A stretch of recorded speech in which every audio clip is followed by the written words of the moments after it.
I am Kylo Ren, server to Lord Snoke and the First Order, true successor to Darth Vader, unbeatable Sith. Wait, who's talking? Who is this? What's going on? Who are you?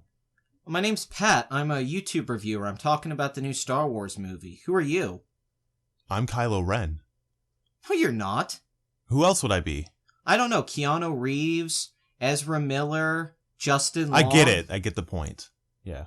Dude, you look like hell. What happened? Some girl with no training just defeated me in battle. How trained are you? I'm the next coming of Darth Vader. Did he ever get beat by a girl? Stop! Hey, I gotta talk about this new movie. It's called The Last Jedi. Is it really the last one? No, they plan on making one every year. Why? People love the franchise. It brings us all together during Christmas. Like Jesus? Even better than that. Show me. So what's the deal with Reylo? You know, Kylo and Rey and their Force bond, romance, friendship thing in The Last Jedi. Some people love this element of the movie. Other people think it's just another misguided idea by Rian Johnson, one of several ideas that were a little off that are throughout the movie. The thing about today is that we live in a hype culture. Very much so, in fact. It's now you either say something's the best thing ever, or it's the worst thing ever. There's a hyperbolic nature to how people use social media, how they write stuff on Facebook, or you put something on Twitter. You exaggerate because it feels good. It feels good to say things that make you feel like you're part of something. Like you're greater because you understand why this is so good. Oh, I noticed something that wasn't there before. This is perfect. There's something there that wasn't there before. Exactly. So, I'd say this is a thread we have to look at when we're talking about Kylo Ren and Rey, no last name, so let's just call her Rey. I was thinking about how funny that is. It's not a criticism. Don't take this as a criticism. It's just a funny little observation. In the original trilogy, it's like Leia Organa, Han Solo, Luke Skywalker. Okay, cool. And then in the new series, it's Poe Dameron, Finn, and Rey. I was like, oh, okay, two of the characters I guess don't have last names. Once again, not a complaint, but that's interesting. I don't know, there's something about that, I guess, that is a distinction between the original trilogy and this trilogy, even though we only talk about the original characters by their first names. Everyone usually says Han Solo, Luke Skywalker. The last name's a bigger deal in a lot of ways. With the new characters, I think most people just say Poe, Finn, Rey. They don't really say Poe Dameron that much, or that's at least what I assume. That may not be true. So when we're talking about these two characters, you have to look at how hype culture affects this. And this is the era of technology and things they're coming down to a like-dislike aspect. You can't really talk about things in detail anymore with people. You gotta be very immediate with things anymore. It feels that way. People want the information given to them in like the first 5 minutes, and if they don't get that information, they get very angry. They don't like that time you have to spend figuring it out. The patience isn't there, which is understandable. Time is valuable. So, having said that, let me finally get to the point. A lot of people seem to think Kylo Ren is the best character in the new trilogy, which you could make that argument for sure. Certainly with this cast of characters and what we've seen in just these first two movies. I guess you can count Rogue One because that also had new characters. But let's say consistent characters that keep coming back. Sure. But it's also been this thing where everyone's saying Kylo Ren's the best character in Star Wars. This is becoming very popular, that he's the most complex. He's one of the all-time greatest characters in the series. Adam Driver's performance is brilliant. He transcends any flaws the movie has. He's got this great complexity because he's more gray. He's not so evil or good. He's going through some constant arc where he's changing consistently. You see him going through a struggle from scene to scene, really. He doesn't just have like arcs, a traditional character arc. He actually goes through several different feelings and emotions from scene to scene. Something that we don't really see much in the original trilogy. That's more classical in its structure and presentation. While Kylo Ren shows maybe the future of Star Wars, right? That he's more human. There's a humanity to him. So a lot of people empathize with Kylo Ren. They find Kylo Ren to be very compelling. Rey, on the other hand, is not as liked, it seems, by fans and audiences. I'm not saying Rey is a hated character, but I'd say it's split. I'd say some people like Rey and some people don't like Rey. It seems generally people like Kylo Ren. He seems to just do better in the merchandising and just how people talk about the new movies. Kylo Ren seems to get a lot of the positive feedback is about him and Adam Driver. Now, with hype culture, I'd make my argument here that Kylo Ren is almost more flawed because they try to do that stuff. See, because the original trilogy made the character so traditional, and then they just relied on the actor's chemistry to kind of sell it, not necessarily the characters being written more complex or more beautifully than something else. It was just like, hey, we have to get the right actors, right? So Harrison Ford, Carrie Fisher, and Mark Hamill had that. And they just felt like real friends. It just kind of comes across. So that elevates all the material. Actors can make lines sound better with how they deliver them. Now here you are with Adam Driver, and what they're trying to do with these new Star Wars films is make a more complex lead. They're trying to, not lead necessarily with Rey, but with Kylo, they're trying to make an antagonist, although I'd say they're almost co-leads at this point. They're trying to make a character who is more complex and has more going on. The whole movie's trying to. So you have to hold it to a different standard. When you're viewing the original trilogy and you could say these are flaws, these are positives, well, it's made in a certain way that you have to view it through. While these new films, while they're very much like the old Star Wars films, they're also being made in a modern day context. We are watching them, comparing them to modern day movies and blockbusters. There wasn't as many things to compare Star Wars to back when Star Wars originally came out. That's just how it is. If you watch the King Kong from 1933, it's a great movie, and you think, wow, this is amazing that they made this in the 30s. Now, if that exact same movie came out today, we would be laughing at it. We would go, this is a terrible movie. This is like a parody of something. But that's what context does. So I get kind of tired of a lot of this, like, hey, well, the old trilogy did this, so you need to not judge this trilogy the same, but you need to view it equally. But I don't agree with that. I really don't, because I don't think you can compare what a 70s movie and an early 80s film to a film made in the 2000s, in a post-Marvel world, in a post-Terminator 2 and Jurassic Park and all these new movies that came out. The standards are a bit different. You view Star Wars and you go, wow, this is a great timeless movie, and it's amazing they made this in 1977. It's mind-blowing. Just like Empire's an achievement for 1980. A technical achievement, an ambitious achievement of sound, music, acting. So there's a certain standard you see, then you go, wow, they really met something here that was impressive. I would argue that has not been accomplished by The Force Awakens or The Last Jedi or Rogue One. I would say all three films do not accomplish anything that I haven't seen before and done better. And I'm talking even just its aesthetics of Star Wars, because you're going to say to me, oh, well, George Lucas took so much from Kurosawa and Flash Gordon and Lord of the Rings and all these things that influenced him. Yes, he did. But they still advanced special effects and sound and a lot of things with those movies. They were doing groundbreaking things technically. By taking the past. But the new things were the focus on the editing. I mean, go watch that video about Star Wars being kind of edited, the whole movie being fixed in editing, and it just shows you there was a commitment that we maybe didn't see. There was a certain pace that was getting created again that made people fall in love with movies in a new way, where people were going to see the blockbuster, which it already was happening with Jaws. But if you look at a movie now, you have to go see the movie and you're like, okay, well now we have films like where Iron Man's been developed from the first Iron Man movie all the way up to Infinity War. So when I see Thanos punch Tony Stark in the face as Iron Man in that trailer, I go, wow, crap, I've been following this character for 10 years. There's a different thing now. And I think the problem with the hype culture thing is that you love a franchise like Star Wars. It means so much to you. And then it becomes when something when there's so much blandness because you're having to compare this to other things that it's not really reaching above anything else that's come out. This isn't, we had Lord of the Rings and stuff like that. It's like, well, this ain't Lord of the Rings. This isn't up to that level. And the visions of different filmmakers, I think, affects this too. I think that not having one visionary behind all the movies is kind of affecting them. So that's a fair thing too. But Kylo Ren now, he's the best character ever. He's amazing. He's great. I love him. He's awesome. And then with Rey, she's the worst Star Wars character ever. She's a Mary Sue. She doesn't have to learn anything. She doesn't do any training. She didn't go to Dagobah like Luke did. She didn't earn anything. She's just good at everything. She can fly the Falcon well. She can fight people. She beats Kylo Ren at the end of the movie. She knows how to use the Force mind trick. She knows everything. Who is this chick? Why is she so amazing? And then Last Jedi, she's going to train. You're like, what training? What does Luke have to teach her? She's already better than he ever was. Then she's just awesome the whole movie. She's just morally great. She's smart. She's so much. She seems to always be making the right decisions all the time. Like the screenwriter's writing right decisions for her. I don't really relate to Rey. I don't think she has much struggle. I don't really know Rey. And I'm not using the comparison to the original trilogy in this way because I'm not saying this because I know a lot of you are gonna say, well, you can't compare it if you're saying we can't compare it. I'm saying they're different things. When you watch the original Star Wars and Luke's aunt and uncle get killed, and then he joins the rebellion and gets involved with this whole thing with Ben Kenobi and finding out his father was a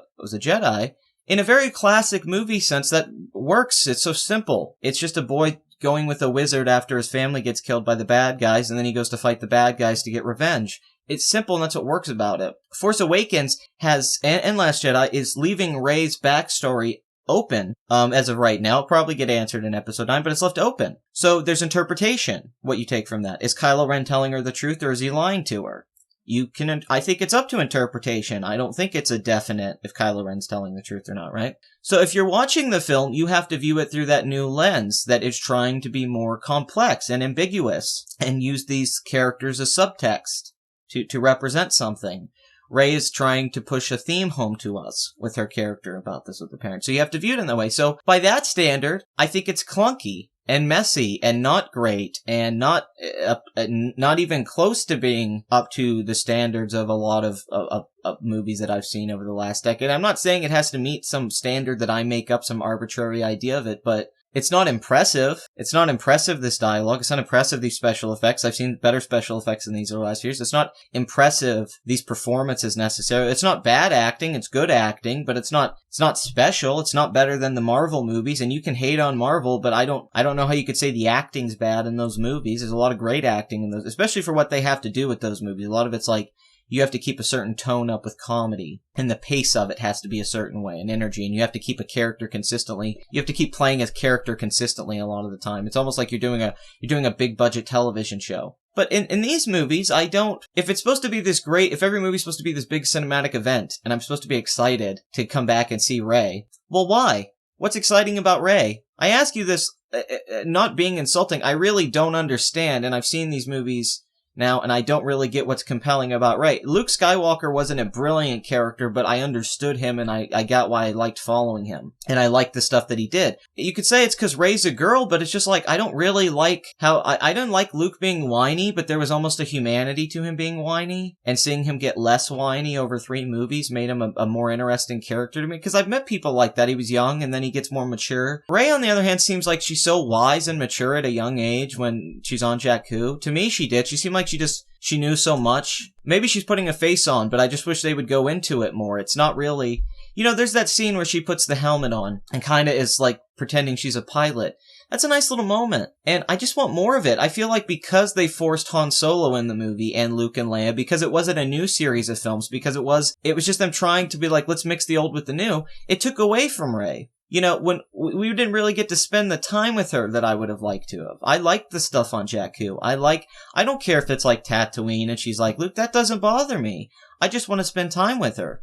If these are going to be new films that are doing new things, and we can't just call them rehashes, right? If you're saying that what we're seeing here are new, then I want the new. I don't want Han Solo to show up halfway into the movie and just be saying one-liners and then there's a terrible sequence. God, that one sequence with those creatures is the worst scene of The Force Awakens. And, you don't really want to see that. You had this simple stuff where this girl was being a scavenger and she was making a muffin or bread, and then she was getting food and she couldn't afford much food and she was helping this droid. That's a story. I can follow that. I like that. I like when she meets Finn and they kind of become friends. And it's like, okay, well, where's this going to go? But then Han Solo comes in and starts kind of taking over a big part of the movie. And then Leia comes in, and then it's all about Luke the whole movie. And it doesn't make me ever feel like Rey's fighting for something as much like Luke was, because they're trying to look for a Luke Skywalker, and then she finds Luke at the end. That's the end goal. And it feels so attached then to the original trilogy instead of Rey. And I know it's Rey, she's trying to find Luke, and she's also trying to find herself. That there's definitely something there with that. But I would prefer if it was just her journey trying to find herself, and we could just forget about Luke Skywalker. Quite frankly, I would just prefer to see the movie about her and who she is and what she's doing. I find training in her own way and her own journey. And these older characters are dead, and we're in a new Star Wars where they're not held on. Because if that's where Last Jedi's kind of taking us, like, hey, let's destroy the past. Let's get rid of all these old things totally, and let's embrace the new. We're doing new things, fine, but don't be so attached to the past then. Don't have a Death Star again. Don't have the throne room sequence like from Return of the Jedi. Do something new. Have a different sequence. Have a different kind of battle. Last Jedi is the best movie since Empire. Yes, but that's only until the next one comes out and becomes the best one since Empire. What? I'm confused. Life's complicated. Introduce new vehicles and new ships and new things. Everyone craps on the flying Leia or any of that, but those are new things. Even if you don't like them, they're new. I'm not going to really knock them for that. It's them trying, but then they do so many other things that aren't new. They're just the same thing we've seen before. And it's like you're just doing the same thing over and over again. And I don't find that, why is it exciting to watch the throne room emperor thing kind of in a different way, but it's kind of the same thing anyway? Why not just do something totally different that's nothing like it? Is it not possible? Are you saying that we have to stick so much to the familiar, the comfort of it? So my problem with Rey basically is I feel like she's a main character that isn't getting the focus of a main character. She's not getting the dramatic focus to be told anything. So you don't really care about her. I can't empathize with her. And it's not because she's a woman, because I've empathized with countless female characters in my life. I just can't connect with her at all. She doesn't seem to, I don't know. It's like she's either stupid or, I don't know. It's so weird. There's so much. It's like with her, it's a series of like events that feel like they're going somewhere interesting, and then they always just kind of go somewhere a little bit. It always goes somewhere that's just, you're like, oh, okay, that's where this was, you know. And it's less. It's not like you want all this information or anything like that. You just want more character and motivation. You know, I don't need to know who her parents are, but I just wish I understood more about her life and her dreams and desires and all that stuff. You know, there's nice moments. I haven't seen this much green, you know, in the galaxy. I didn't know there was this much. That's nice, but I want more. I feel like if you're doing characters that are supposed to be more human now and have more going on, then I want a little bit more. I don't think that's much to ask. I don't think JJ had to settle for making a very, you know, old school kind of a chase movie, adventure film. I think he could have done more with his characters, and I think he didn't give a good setup to Rian Johnson and other filmmakers. I think people are being retrospective now, like, you know what, JJ set up a perfect thing for 4. It's like, not totally. He didn't really give these characters a lot of meat. He hinted at things that were interesting, but there really wasn't that much there. Like, Poe Dameron's barely in The Force Awakens. So you have to come up with all this new stuff in the next movie to make it more interesting. I mean, that's tough. JJ didn't really totally define those characters well, in my opinion. I don't think that's his strength. I think he can in moments, but I don't think he necessarily is nails it. In any of his films, Super 8's maybe the closest he gets to that with the kids. The kids are pretty good in Super 8, and what he did on Lost early on, but, you know, he quit working on Lost immediately. So when we look at the Kylo Ren praise, all I get from it is that people like Adam Driver, the actor, and they like that he's not something we've totally seen before. He's not Darth Vader. He wants to be Darth Vader, but he's not. The stuff that happens with him isn't like what we've seen before. So what people like about him, I think, is that he's different. And that's true. That really is true that Kylo's different. So you can see why people like him, but at the same time, I think the Han Solo death is an awful scene. I really don't like how Ben takes off his helmet earlier when he talks to Rey, but those are all like nitpicks. But it's a lot of it's just that I feel like Ben Solo's a great idea on paper, and he looks right for it. But it's really the actual dialogue and character motivations and a lot of we get, it's not that great. I think it's very vague. I think it's a lot of talk, not show. I think it's used for humor in moments that I think Kylo Ren might be the funniest new character. There's actually the stuff with him that works with humor. I don't really get the love. I'm sorry. I don't get if we're viewing this, if he's supposed to be this amazing character and he's the best character in Star Wars history. All I see is like, yeah, he's a guy who has this evil darkness inside him. Then his uncle came in and turned the lightsaber on, and he woke up and he's like, oh my god, my uncle's gonna kill me.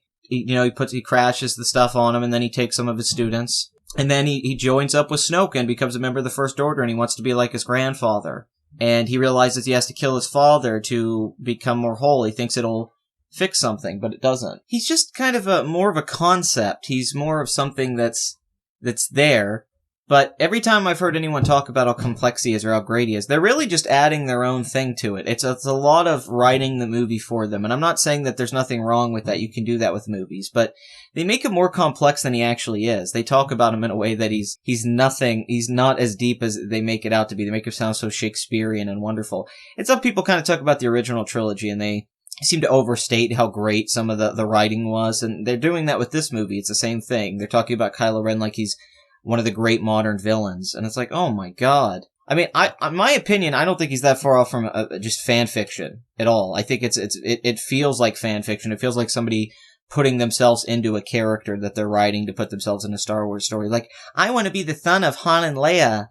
And I know Ben Solo was a name in the EU and a character, but I don't think it was the same. He acted the same. I'm not sure if he had the same personality. even though Disney doesn't have the EU, yet they use that name. I don't know what the hell that's about. The thing with Kylo is just that, yeah, he's just kind of like a grown man who acts like a 14-year-old kid. And there's just parts that are comedic. You laugh at, no, you don't understand. He's just so over the top and silly. I'm not scared of him. I don't find him intimidating, which is fine. But he's like the main villain now, so there's no tension. Like, Darth Vader was scary, so there was tension when Luke fought him. There's no tension when Rey fights Kylo. I don't think Rey's gonna lose to Kylo. And that's fine, I guess, but it's kind of like, what's the point? Then it's just some girl who's gonna beat the crap out of him if they get into a fight. And then his power levels seem to go up and down. He stops the Force blast at the beginning, and then at the end of Force Awakens, he's toying with Finn and Rey, is what people saying. He's got the injury, and Snoke told him not to kill Rey. But, I don't know, it's just all these things about him. It's like, and then Snoke makes fun of him for wearing the helmet, the mask, even though he's been wearing it for a long time. It's like, why are you just making fun of that now? You had conversations with him in the previous movie, and he didn't say anything, but now you're like, you wear that stupid mask, and it's like, well, I thought it came across that he wore it because you wanted him to be evil and go out and put fear in people. He's not very scary without it, to be honest with you. The most intimidating Kylo Ren is ever in The Force Awakens or anything is when he has that mask on. Easily. And I don't get Snoke just being like, I'm gonna give you crap. Because he said in the previous film he was gonna complete the training. So I guess completing the training is you get really mean and make fun of Kylo, and then you set a Force connection up between him and Rey so that Rey can come here and you can find out where Luke's at and trick Rey and all that stuff. It's yay. Great storytelling. I'm not sold. The thing with Rey, though, yeah, just blandness. Just absolute blandness. Bland actress in Daisy Ridley, which would not be a problem, but beyond that, a bland character, a thinly written character. Max Landis did nothing wrong, and I only mean that in the Mary Sue context, nothing else. And the Rey, yeah, she's just the most kind of boring cliche character you could write in a comic book, in a short story, in a film or anything. She's the most cliche type of character that's ever existed. She's the most bestest hero girl ever, and her being female is the only thing about her that's kind of unique. Outside of that, she's nothing. If this was a male character, if Rey was a guy, I think everybody would hate Rey. I don't think anyone would defend this character. We'd all just talk about how she's like a lead character from a YA story or one like the Maze Runner franchise or something. I mean, Katniss Everdeen was a better character, and that's weird to say. Hermione Granger was a better character. Like, what the hell? Like, at least they said funny, witty things sometimes, and they had stuff to do that was like, I don't know, it felt earned, and they were good at specific things that made sense, but they worked with their friends to be good at other stuff. There was that sense of working together that these new movies lack. So Kylo and Rey start to work together. The movie ends and it feels like they're going to start their own thing. Like, hey, let's not be the First Order or the Resistance. This is all stupid. There's something more gray now to the Force. It's not just good and evil. We can team up. But that's not what happens. They pull the lightsaber apart. It breaks, and then Kylo and Luke have their little lightsaber moment down on the planet, and then Rey and Kylo see each other one last second when she gets on the Falcon and leaves. And it's almost like when they look at each other, it's supposed to be this real emotional moment, is how I read it. Like that they have feelings for each other. I'm not even saying romantic totally. I'm just saying that, like, hey, I want us to be able to not hate each other. Can we not fight? Obviously a lot of that shot is parallels from the Empire Strikes Back Leia Luke moment and the Darth Vader Luke moments. Which is fine. I don't really have an issue with that so much. But when you have a character like Rey that doesn't have much to her, and she seems sexless almost, it's kind of, I don't know, it's kind of just odd, these sequences with her and Kylo, like with the water on, Kylo's hand, being left over from the island. You know, stuff like that's interesting. It's not bad, but also, once again, you want more of it. Why are we spending so much time on Canto Bight with Rose and Finn when we could be spending time with these Kylo Rey scenes that are actually kind of something? Like, why isn't that most of the movie? Do we really need this subplot with all this stuff going on? Do we need to meet these characters like DJ and all that? Like, maybe it's just better if the movie's about the stuff that's working, that you're kind of getting right, Rian Johnson? That's just all I'm saying. Like, focus on what's working. It's like Luke and Yoda, they're like, hey, this works. And like Han and Leia, they have chemistry, this works. Let's kind of play with that. It's like, alright, well, hey, Kylo and Rey is what's working about this movie, and Luke like coming in as the dad, all like, don't you do that. So that's a good dynamic there. You should have that, and they have chemistry. But it's rushed. It's like they go from enemies where she's about to kill him in Force Awakens. It comes across that way, at least. And then And then the next movie, she's like, you're a monster, you're evil, I hate you. And then it's like, I don't know, like a couple visions later, and he's like, yo, we're bros now. And he convinces her that Luke's lying. And I know Snoke's manipulating a lot of this, so I'm not excluding that fact that that's part of the movie. But yeah, she just immediately seems to get on the side of Kylo Ren, like, because she sees that there's good in him and that he can be good, and that she thinks she can save him. But it's like, damn, she did that quick. You know, the thing about with Luke wanting to save his father, I guess I could just buy that more because it's his father, so he's just going to be more forgiving and care about his family. Whereas Rey, I know she really liked Han, and I know she likes Leia, but she doesn't know them that long at all. A few hours. And she doesn't know Luke that well, and I get that that's why she connects with Kylo, because they're friends, but she seems to care an awful lot. I guess so she can stop the war and save everyone and save her friends. God, it's so much like Empire again. It's like, Jesus, we're just repeating stuff. Yeah, I'm not really sure why she's so invested. She sees him shirtless in that awkward shirtless scene, and then she's all like, I'm gonna get me some of that. She just seems to, yeah, and I don't mind them being friends. I don't mind them bonding and becoming like a team. But I just kind of wish the movie would have committed to one. Like, either the movie ends and Kylo and Rey team up and that's the end of the movie. And there's no longer a good and evil dynamic. It's just human. Okay. Or are you in the movie where Rey goes bad or Kylo goes good or Kylo kills Rey? Or there's so many scenarios you could play out with. Rey kills Kylo. All sorts of things you can play with here that could be tragic or interesting, but then they go right back to kind of the same dynamic we were already at, and it feels like good versus evil at the end of the movie, you know, when Luke comes out and fights Kylo. Well, doesn't really fight Kylo, honestly. I don't like that it's more about what they're trying to say instead of what's actually happening in the movie that's interesting. It's more like, oh, these are interesting ideas, and when people write these long paragraphs on these videos and tell me all this great stuff, I'm like, yeah, that is interesting, but I don't think it's being shown that much. I don't think that's what the whole movie's about. I think there's so many things in this movie. This movie has so many all the movies. There's a lot of Han Solo in Force Awakens, so you can't totally just talk about Rey. There's a lot more characters now, too. A lot more of the wealth is being shared between everyone. There's not as much of that intimate, dramatic focus. A lot of the characters now are getting screen time and stuff, so it's jumping around a lot more, like a TV show almost. Like you're going to from this character to this character to this character to this character to this character. And it's not overwhelming. It's not bad. It's just it's kind of like, well, I'd rather get to know these people a little bit more instead of getting to know this new character, Rose. I don't really want to know her. I want to get to know Finn more and Rey and Poe. And, you know, I want to see them hang out. I want to see them talk to each other and work things out together. Hopefully episode 9 will work on that because they're all back together again. And I think the three actors have chemistry. They're just not on screen together ever. Poe meets Rey at the end of the movie. He's like, hey, I'm Poe. And I'm like, Jesus, what the hell? Like, this is the end of the second movie and two of the leads have just met for the first time? That's so odd. I mean, I'm not, once again, I know it's like a nitpick, but it's like, why aren't I don't know. It just feels like it would be working better if all the characters were already communicating, and that's where we were at right now. We weren't having to play catch up on these things. Like, oh yeah, they should probably talk to each other, considering they're going to be lead characters going forward. So yeah, Reylo, this whole like they're bonded and they're one, and they can communicate now through Force Skyping, and it adds all this character development to Kylo because killing Snoke adds to his character development. I mean, I guess on paper you could say it's character development, but that's not. Yeah, okay, we'll go with that. I think it's more just like the character development is being spelled out for you, or it's being said in the dialogue, or it's overt, and it's never really like an organic character arc. It never feels like, oh, that's a very natural way for this to go. It's always just like, oh, this is what this idea is now.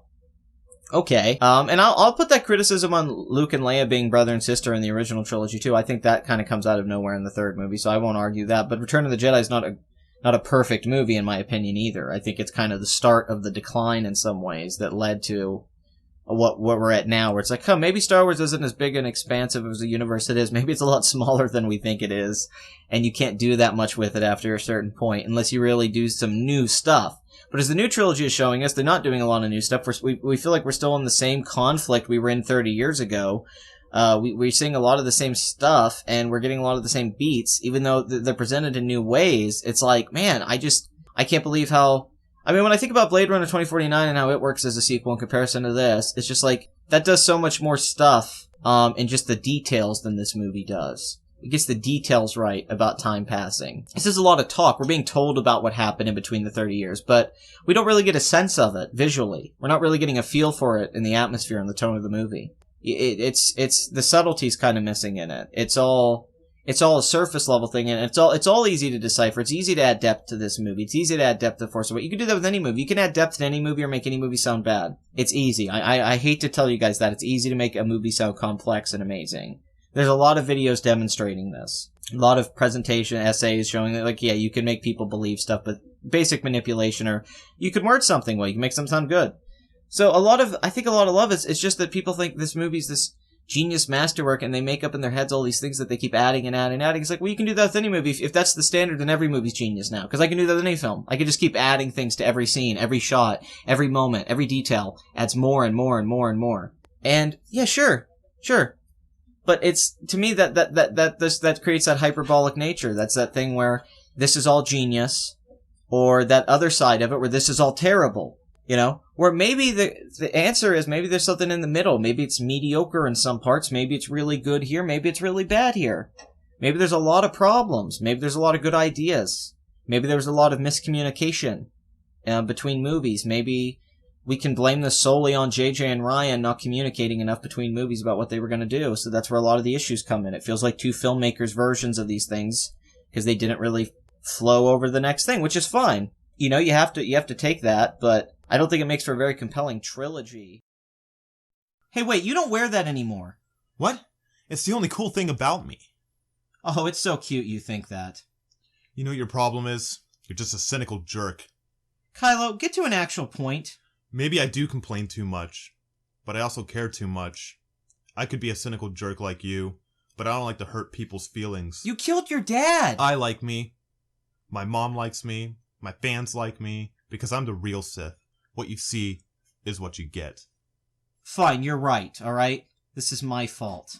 It's all my fault. How did you get into my head? How could this have happened? I don't know, it's just some random force connection thing, you know? It's like, we can hear each other's thoughts now. What? I don't know, you don't have to explain it. Nothing has to make sense anymore. But I'm getting rid of you. You're a bastard of fan fiction. It's useless. I'm too powerful now. The fans love me. The critics love me. Lena Dunham loves me. That's the thing, Kylo. I can destroy you. Because it was I who created you. It was all of us. The fans who demanded more Star Wars. Everyone wants to fit in. We all want to find our place in the world. Nostalgia's a beautiful thing, Kylo. But it's also a dangerous thing that can destroy us. We don't want progress because it's scary when things change. And maybe the world is changing too fast for some people. I have to destroy you. For the future of cinema! It's useless! Disney owns everything now! Goodbye, Kylo. No! Get back here! Ah! Ah! I own The Simpsons! I own Deadpool! I own Always Sunny in Philadelphia!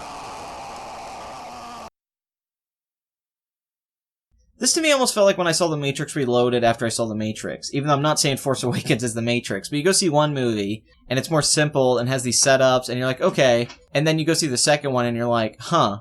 This is like getting convoluted now to where it's just like, it's not pretentious, but it's just getting up its own arse so much. It's just like, we're gonna keep piling these things on and adding these elements and these ideas, but we're not just gonna focus on maybe one idea, and really make that the from scene to scene thing, you know? And there are ideas in here. There's failure, don't meet your heroes, hope, resistance. There's all sorts of things to look at here. There's a deconstruction aspect to this movie. It's meta. It's trying to look at Star Wars not just as the film franchise, but how we view it as a film franchise, which is interesting. But then I think that's why this film is getting so much hatred or love, where you find it, because people want to be so passionate because of that aspect. It's making you, by design, really value who you are as a Star Wars fan. You're like, well, I accept this as genius because it has to be genius for me. As a great start, which is subjective, but then the other people say this has to be the worst movie ever because for me this can't be Star Wars. It's either way, it's insane.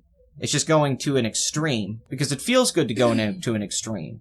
It feels good to have other people agree with you and get a confirmation bias. But I would say if you just look at them as movies, very straightforward movies, if you just watch them as films, these first two Star Wars movies, and you try to be as critical, as objective as possible with Kylo Ren and Rey, and how their characters are written, developed, and all that, I think you will see that the Emperor has no clothes. And that's how I feel. Even if Episode 9 was coming out and it tries to fix a lot of these things, still, that to me still means that JJ had no idea what the hell he was doing when he made Force Awakens. And I still feel that way. I think Last Jedi almost confirmed it. And it almost felt like Rian Johnson felt that way, where it's like, man, some of this stuff is just stupid. Bye. That's the problem when you hire a hack to start your new franchise. And that's the problem when Kathleen Kennedy's running this, and she doesn't seem to be able to update to the modern movie system. And this making a movie a year thing is ridiculous. And that's why there's a lot of firings happening. That's why there's a lot of reshoots, because it's chaos. They didn't have this long plan for like 10 years like Marvel did. They just said, hey, let's just start making... They basically did what DC did. They said, let's just start making movies and we can make this work. They've succeeded more than DC by far in that regard. But it's still a bad idea. It's a crapshoot where you end up with the Han Solo situation where you have to remake the movie. That only happens because you didn't plan things out well. That's just poor planning and producing. So they need to fix that so they can focus on what story they want to tell and what they want to do. I hope they don't change their minds. It's this fear that they're going to change their minds because of backlash. And if they do that, then it's just going to get worse. Continuity is going to be all over the place in this franchise. Things like that. This is going to turn into the X-Men movies with continuity. They have to be very careful, because it could ruin what's great about Star Wars, and that's enjoying it as just enjoyment, entertainment. Star Wars movies are very entertaining. If they become something where you have to start just being more picky about certain aspects, or you have to start trying to be like, all right, well, I like this, but I don't like this, and then you just get more. It starts to become like, it's not even about going to the movie and having a good time anymore. It's just about this pointless, arbitrary discussion that a lot of people are having about things, instead of actually talking about the movie in a lot of filmmaking ways. People aren't really talking about editing and the way the movie's put together and the pacing and a lot of that. They're talking about like force powers and stuff like that, which I've done too, but it's at the point now where we need to start just like, and I don't think Rian Johnson's helping. I think he's feeding into the hate. He's coming out and defending a lot of the stuff he did, which I don't mind a filmmaker doing that, but then Joseph Gordon-Levitt writes a 2,000-word, like, essay on the movie. It's like, you don't need to be doing that. And you guys keep saying it's about discussion, but you're just creating that environment where more people are going to get more emotional. Instead of just letting the movie set and let it just kind of go away and let people maybe get more, they'll be more balanced and practical when they view it next time. Instead, you're just making people go, oh, I hate Rian Johnson now. F you, Joseph Gordon-Levitt. And that's just a very toxic environment for movies, and it takes the joy out of Star Wars, and that's why a lot of the merchandise is sitting on shelves and is showing up in dollar stores, because they're making too much of it. It's overexposure for a franchise that works best when it gets to build hype up over years. It's best when we have to wait for Star Wars movies. Like, wouldn't it be great next year to go, oh, there's not going to be a Star Wars movie and I don't have to see one until 2019. But no, you're going, oh wait, Han Solo comes out next year. Crap. You don't get that waiting. And, they're not necessarily introducing new characters like this is the Ant-Man movie, this is Doctor Strange. They're like, this is the prequel movie to Star Wars. This is a Han Solo origin story. You know Han Solo. And you're kind of like, well, man, why didn't you just come up with a new character and new story in the spin-off movie? Why am I getting a Han Solo movie? It's just all these decisions that don't make a lot of sense, I don't think, long term. They might be immediately rewarding. They might make a lot of money right away. But I doubt Disney bought this to just make money right away. I'm assuming they wanted to make money for years and years and years and years and years. So can you just, less is more? The original trilogy, it was 3 movies, and you had to wait 3 years for each one to come out, and that was it for a while, outside of the expanded universe. But now, there's Star Wars TV shows on. There's more Star Wars now than ever.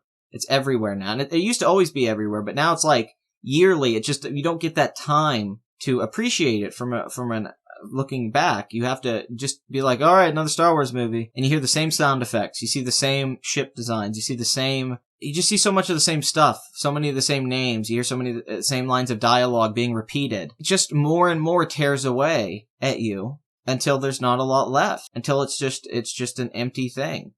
There's an emptiness that you feel after a while, because you're like, well, crap, this isn't. It's like a comic book having for years, and then different people come in and write runs. But then somebody comes in and always kind of reinvents the characters. or changes it around, and then that's the run that you start reading. You're like, wow, this person's point of view on Daredevil's great. This person's point of view on Batman's terrific. Spider-Man. But in this, it's like you're not really getting that. You're not really getting like this is the new series. This is the new. It's almost like the soft reboot can work in a comic book sense. For some reason, it doesn't seem to work at Star Wars. Force Awakens was like a soft reboot sequel, and I feel like they just would have benefited from doing a reboot of Star Wars, straight up, not a sequel. Because the sequel then creates that emotional investment that people have with the original trilogy and that connection and expectation. And that's almost the biggest problem that these movies are having with getting everyone on board. And if they didn't have that, people might just enjoy them as the movies they are, as fun space operas.